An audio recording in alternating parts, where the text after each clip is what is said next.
Chapter 8. The Machine Breakers. It was just before Ernest ran for Congress on the socialist ticket that father gave what he privately called his profit and loss dinner. Ernest called it the dinner of the machine breakers. In point of fact, it was merely a dinner for businessmen, small businessmen, of course. I doubt if one of them was interested in any business the total capitalization of which exceeded a couple of $100,000. They were truly representative middle-class businessmen. There was Owen of Silverberg, Owen and Company, a large grocery firm with several branch stores. We bought our groceries from them. They were both partners of the big drug firm of Cowalt and Washburn, and Mr. Asmundsen, the owner of a large granite quarry in Contra Costa County. And there were many similar men, owners or part owners in small factories, small businesses, and small industries. Small capitalists, in short. They were shrewd-faced, interesting men, and they talked with simplicity and clearness. Their unanimous complaint was against the corporations and trusts. Their creed was, bust the trusts. All oppression originated in the trusts, and one and all told the same tale of woe. They advocated government ownership of such trusts as the railroads and telegraphs, and excessive income taxes, graduated with ferocity to destroy large accumulations. Likewise, they advocated as a cure for local ills municipal ownership of such public utilities as water, gas, telephones, and street railways.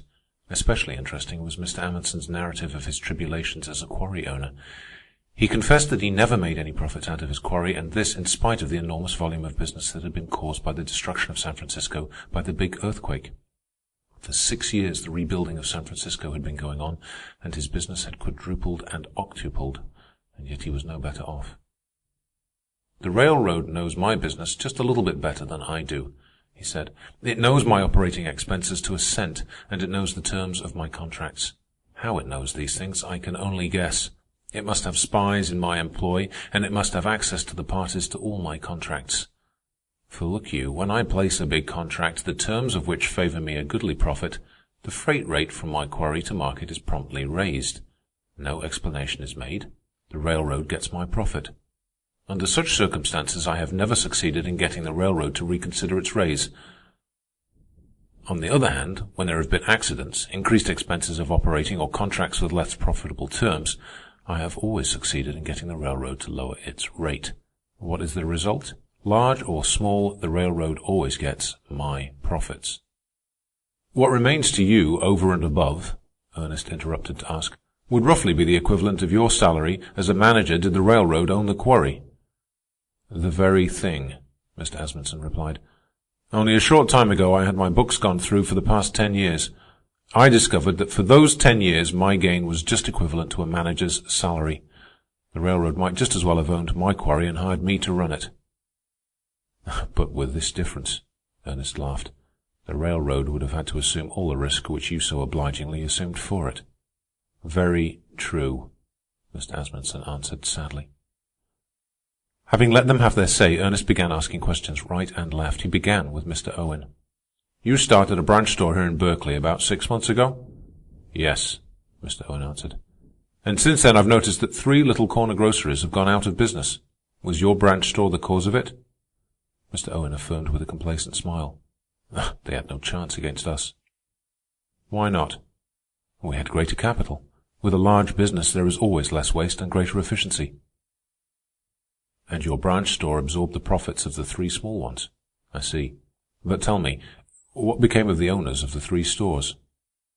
"One is driving a delivery wagon for us. I don't know what happened to the other 2.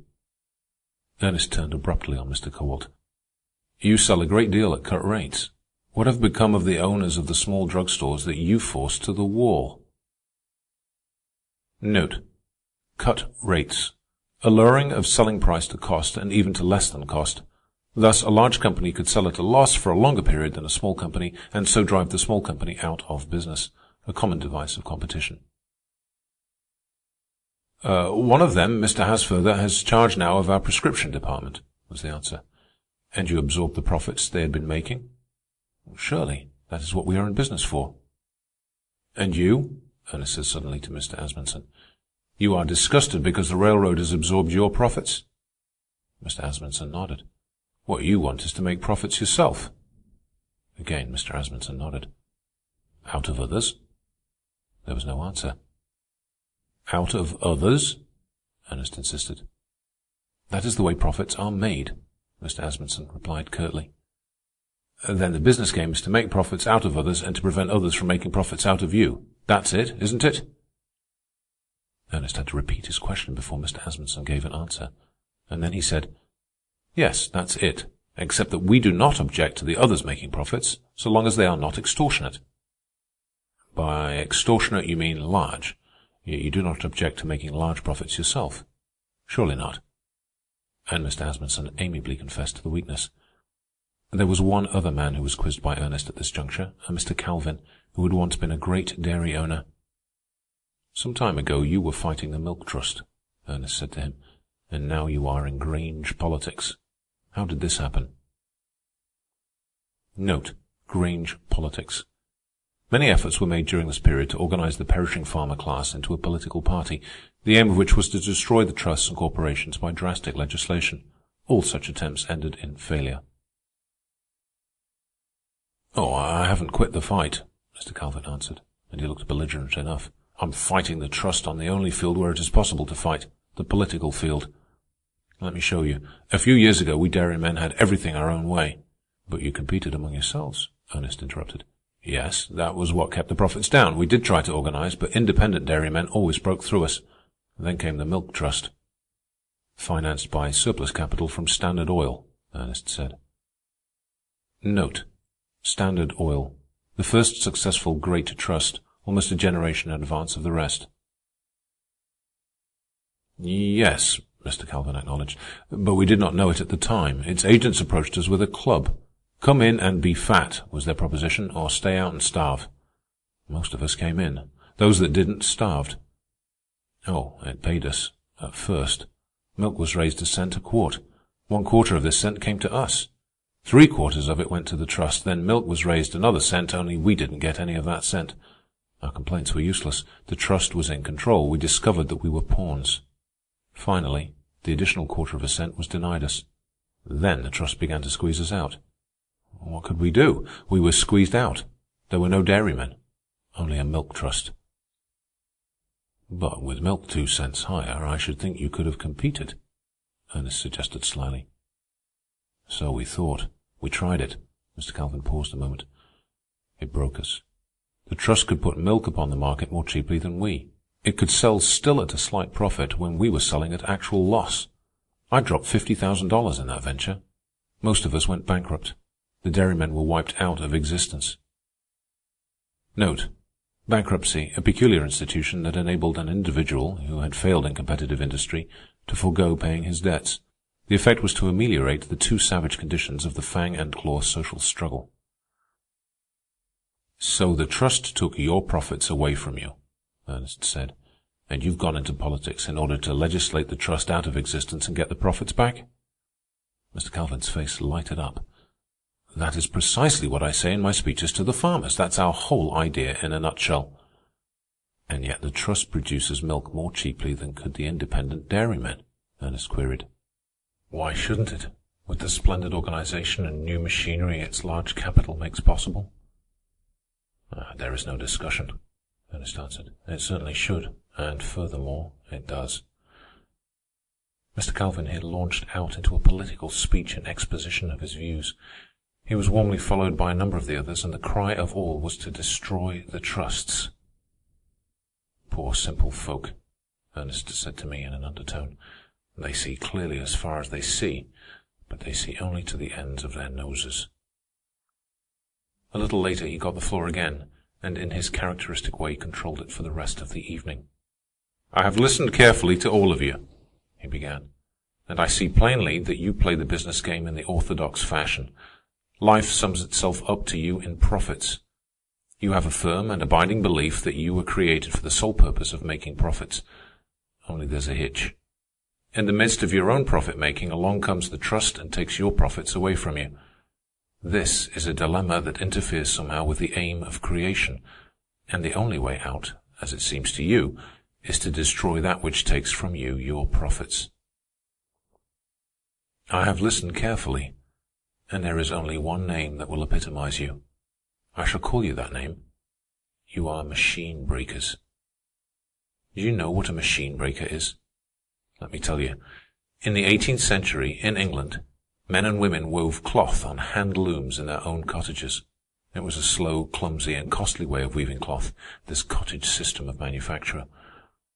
Along came the steam engine and labor-saving machinery. 1,000 looms assembled in a large factory and driven by a central engine wove cloth vastly more cheaply than could the cottage weavers on their hand looms. Here in the factory was combination, and before it competition faded away. The men and women who had worked the hand looms for themselves now went into the factories and worked the machine looms, not for themselves but for the capitalist owners. Furthermore, little children went to work on the machine looms, at lower wages, and displaced the men. This made hard times for the men. Their standard of living fell. They starved, and they said it was all the fault of the machines. Therefore, they proceeded to break the machines. And they did not succeed, and they were very stupid. Yet you have not learned their lesson. Here are you, a century and a half later, trying to break machines. By your own confession, the trust machines do the work more efficiently and more cheaply than you can. That is why you cannot compete with them. And yet you would break those machines. You are even more stupid than the stupid workmen of England. And while you maunder about restoring competition, the trusts go on destroying you. One and all, you tell the same story, the passing away of competition and the coming on of combination. You, Mr. Owen, destroyed competition here in Berkeley when your branch store drove the 3 small groceries out of business. Your combination was more effective. Yet you feel the pressure of other combinations on you, the trust combinations, and you cry out. It is because you are not a trust. If you were a grocery trust for the whole United States, you would be singing another song. And the song would be, "Blessed are the trusts." And yet again, not only is your small combination not a trust, but you are aware yourself of its lack of strength. You are beginning to divine your own end. You feel yourself and your branch stores a pawn in the game. You see the powerful interests rising and growing more powerful day by day. You feel their mailed hands descending upon your profits and taking a pinch here and a pinch there, the railroad trust, the oil trust, the steel trust, the coal trust.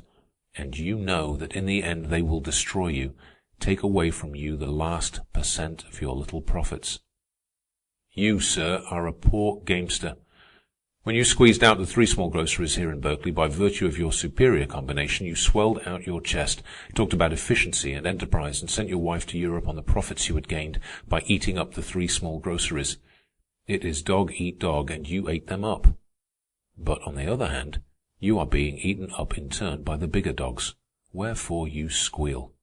And what I say to you is true of all of you at this table. You are all squealing. You are all playing the losing game, and you are all squealing about it. But when you squeal, you don't state the situation flatly, as I have stated it. You don't say that you like to squeeze profits out of others, and that you are making all the row because others are squeezing your profits out of you. No, you are too cunning for that. You say something else. You make small capitalist political speeches such as Mr. Calvin made. What did he say? Here are a few of his phrases I caught. Our original principles are all right. What this country requires is a return to fundamental American methods, free opportunity for all.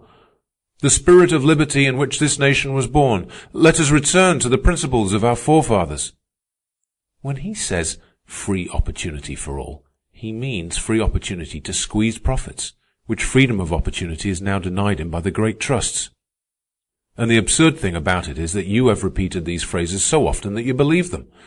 You want opportunity to plunder your fellow men in your own small way, but you hypnotize yourselves into thinking you want freedom. You are piggish and acquisitive, but the magic of your phrases leads you to believe that you are patriotic. You desire for profits, which is sheer selfishness. You metamorphose into altruistic solicitude for suffering humanity. Come on now, right here amongst ourselves, and be honest for once. Look the matter in the face and state it in direct terms. There were flushed and angry faces at the table, and withal a measure of awe. They were a little frightened at this smooth-faced young fellow, and the swing and smash of his words, and his dreadful trait of calling a spade a spade.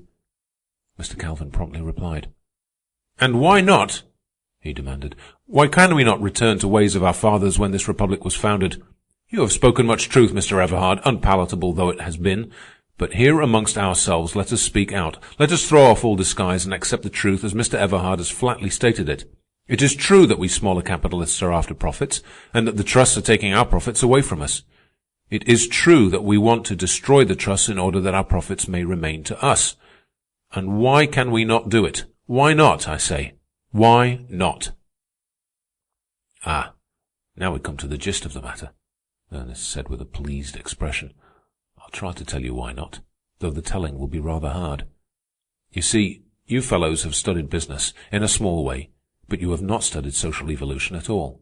You are in the midst of a transition stage now in economic evolution, but you do not understand it, and that's what causes all of the confusion. Why cannot you return?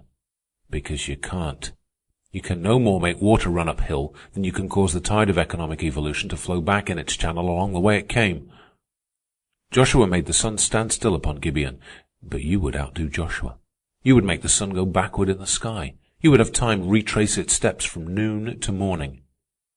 In the face of labor-saving machinery, of organized production, of the increased efficiency of combination, you would set the economic sun back a whole generation or so to the time when there were no great capitalists, no great machinery, no railroads, a time when a host of little capitalists warred with each other in economic anarchy, and when production was primitive, wasteful, unorganized, and costly. Believe me, Joshua's task was easier, and he had Jehovah to help him. But God has forsaken you small capitalists. The sun of the small capitalists is setting. It will never rise again. Nor is it in your power even to make it stand still. You are perishing, and you are doomed to perish utterly from the face of society. This is the fiat of evolution. It is the word of God. Combination is stronger than competition. Primitive man was a puny creature hiding in the crevices of the rocks. He combined and made war upon his carnivorous enemies. They were competitive beasts. Primitive man was a combinative beast, and because of it he rose to primacy over all the animals. And man has been achieving greater and greater combinations ever since. It is combination versus competition, 1,000 centuries-long struggle in which competition has always been worsted. Whoso enlists on the side of competition perishes. But the trusts themselves arose out of competition, Mr. Calvin interrupted. Very true, Ernest answered. And the trusts themselves destroyed competition. That, by your own word, is why you are no longer in the dairy business. The first laughter of the evening went around the table, and even Mr. Calvin joined in the laugh against himself. And now, while we are on the trusts, Ernest went on, let us settle a few things. I shall make certain statements, and if you disagree with them, speak up. Silence will mean agreement. Is it not true that a machine loom will weave more cloth and weave more cheaply than a hand loom? He paused, but nobody spoke up. Is it not then highly irrational to break the machine loom and go back to the clumsy and more costly hand loom method of weaving? Heads nodded in acquiescence. Is it not true that known as a trust produces more efficiently and cheaply than can 1,000 competing small concerns? Still no one objected. Then is it not irrational to destroy that cheap and efficient combination? No one answered for a long time. Then Mr. Kowalt spoke. What are we to do, then? He demanded. To destroy the trusts is the only way we can see to escape their domination. Ernest was all fire and aliveness on the instant. I'll show you another way, he cried. Let us not destroy those wonderful machines that produce efficiently and cheaply. Let us control them. Let us profit by their efficiency and cheapness. Let us run them for ourselves. Let us oust the present owners of the wonderful machines, and let us own the wonderful machines ourselves. That, gentlemen, is socialism, a greater combination than the trusts, a greater economic and social combination than any that has yet appeared on the planet. It is in line with evolution. We meet combination with greater combination. It is the winning side. Come on over with us socialists and play on the winning side. Here arose dissent. There was a shaking of heads, and mutterings arose. All right, then. You prefer to be anachronisms, Ernest laughed. You prefer to play atavistic roles. You are doomed to perish as all atavisms perish. Have you ever asked what will happen to you when greater combinations than even the present trusts arise? Have you ever considered where you will stand when the great trusts themselves combine into the combination of combinations, into the social, economic, and political trust? He turned abruptly and irrelevantly upon Mr. Calvin. Tell me, Ernest said, if this is not true. You are compelled to form a new political party because the old parties are in the hands of the trusts. The chief obstacle to your Grange propaganda is the trusts. Behind every obstacle you encounter, every blow that smites you, every defeat that you receive, is the hand of the trusts. Is this not so? Tell me." Mr. Calvin sat in uncomfortable silence. "Go ahead," Ernest encouraged. "It is true," Mr. Calvin confessed. "We captured the state legislature of Oregon and put through splendid protective legislation, and it was vetoed by the governor. He was a creature of the trusts. We elected a governor of Colorado, and the legislature refused to permit him to take office. Twice we have passed a national income tax, and each time the Supreme Court smashed it as unconstitutional. The courts are in the hands of the trusts. We, the people, do not pay our judges sufficiently. But there will come a time when the combination of the trusts will control all legislation, when the combination of the trusts will itself be the government," Ernest interrupted. "Never! Never!" were the cries that arose. Everybody was excited and belligerent. "Tell me," Ernest demanded, "what will you do when such a time comes?" "We will rise in our strength," Mr. Asmundsen cried, and many voices backed his decision. "That will be civil war," Ernest warned them. "So be it. Civil war," was Mr. Asmundsen's answer, with the cries of all the men at the table behind him. "We have not forgotten the deeds of our forefathers. For our liberties we are ready to fight and die." Ernest smiled. "Do not forget," he said, "that we had tacitly agreed that liberty, in your case, gentlemen, means liberty to squeeze profits out of others." The table was angry now, fighting angry, but Ernest controlled the tumult and made himself heard. "One more question. When you rise in your strength, remember, the reason for your rising will be that the government is in the hands of the trusts. Therefore, against your strength, the government will turn the regular army, the navy, the militia, the police, in short, the whole organized war machinery of the United States. Where will your strength be then?" Dismay sat on their faces, and before they could recover, Ernest struck again. "Do you remember not so long ago when our regular army was only 50,000? Year by year it has been increased until today it is 300,000. Again he struck. "Nor is that all. While you diligently pursued that favorite phantom of yours called profits, and moralized about that favorite fetish of yours called competition, even greater and more direful things have been accomplished by combination. There is the militia." "It is our strength," cried Mr. Cold. "With it we would repel the invasion of the regular army." "You would go into the militia yourself," was Ernest's retort, "and be sent to Maine, or Florida, or the Philippines, or anywhere else, to drown in blood your own comrades civil warring for their liberties. While from Kansas, or Wisconsin, or any other state, your own comrades would go into the militia and come here to California to drown in blood your own civil warring." Now they were really shocked, and they sat wordless, until Mr. Owen murmured, "We would not go into the militia. That would settle it. We would not be so foolish." Ernest laughed outright. "You do not understand the combination that has been effected. You could not help yourself. You would be drafted into the militia." "There is such a thing as civil law," Mr. Owen insisted. "Not when the government suspends civil law. In that day when you speak of rising in your strength would be turned against yourself. Into the militia you would go, willy-nilly. Habeas corpus, I heard someone mutter just now. Instead of habeas corpus, you would get post-mortems. If you refused to go into the militia or to obey after you were in, you would be tried by drumhead court-martial and shot down like dogs. It's the law." "It is not the law," Mr. Calvin asserted positively. "There is no such law. Young man, you have dreamed all this. Why, you spoke of sending the militia to the Philippines. That is unconstitutional. The Constitution especially states that the militia cannot be sent out of the country." "What's the Constitution got to do with it?" Ernest demanded. "The courts interpret the Constitution, and the courts, as Mr. Asmundsen agreed, are the creatures of the trusts. Besides, it is, as I have said, the law. It has been the law for years, for 9 years, gentlemen." "That we can be drafted into the militia?" Mr. Calvin asked incredulously. "That they can shoot us by drumhead court-martial if we refuse?" "Yes," Ernest answered, "precisely that. "How is it that we have never heard of this law?" my father asked, and I could see that it was likewise new to him. "For two reasons," Ernest said. "First, there has been no need to enforce it. If there had, you'd have heard of it soon enough. And secondly, the law was rushed through Congress and the Senate secretly, with practically no discussion. Of course, the newspapers made no mention of it, but we socialists knew about it. We published it in our papers, but you never read our papers." "I still insist you are dreaming," Mr. Calvin said stubbornly. "The country would never have permitted this." "But the country did permit it," Ernest replied. "And as for my dreaming," he put his hand in his pocket and drew out a small pamphlet.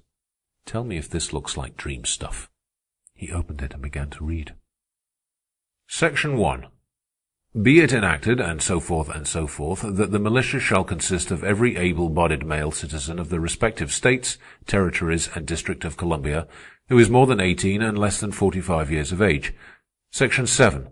That any officer or enlisted man, remember Section 1, gentlemen, you are all enlisted men, that any enlisted man of the militia who shall refuse or neglect to present himself to such mustering officer upon being called forth as herein prescribed, shall be subject to trial by court-martial and shall be punished as such court-martial shall direct. Section 8. That courts-martial for the trial of officers or men of the militia shall be composed of militia officers only. Section 9. That the militia, when called into the actual service of the United States, shall be subject to the same rules and articles of war as the regular troops of the United States. There you are, gentlemen, American citizens, and fellow militiamen. 9 years ago, we socialists thought that law was aimed against labor, but it would seem that it was aimed against you, too.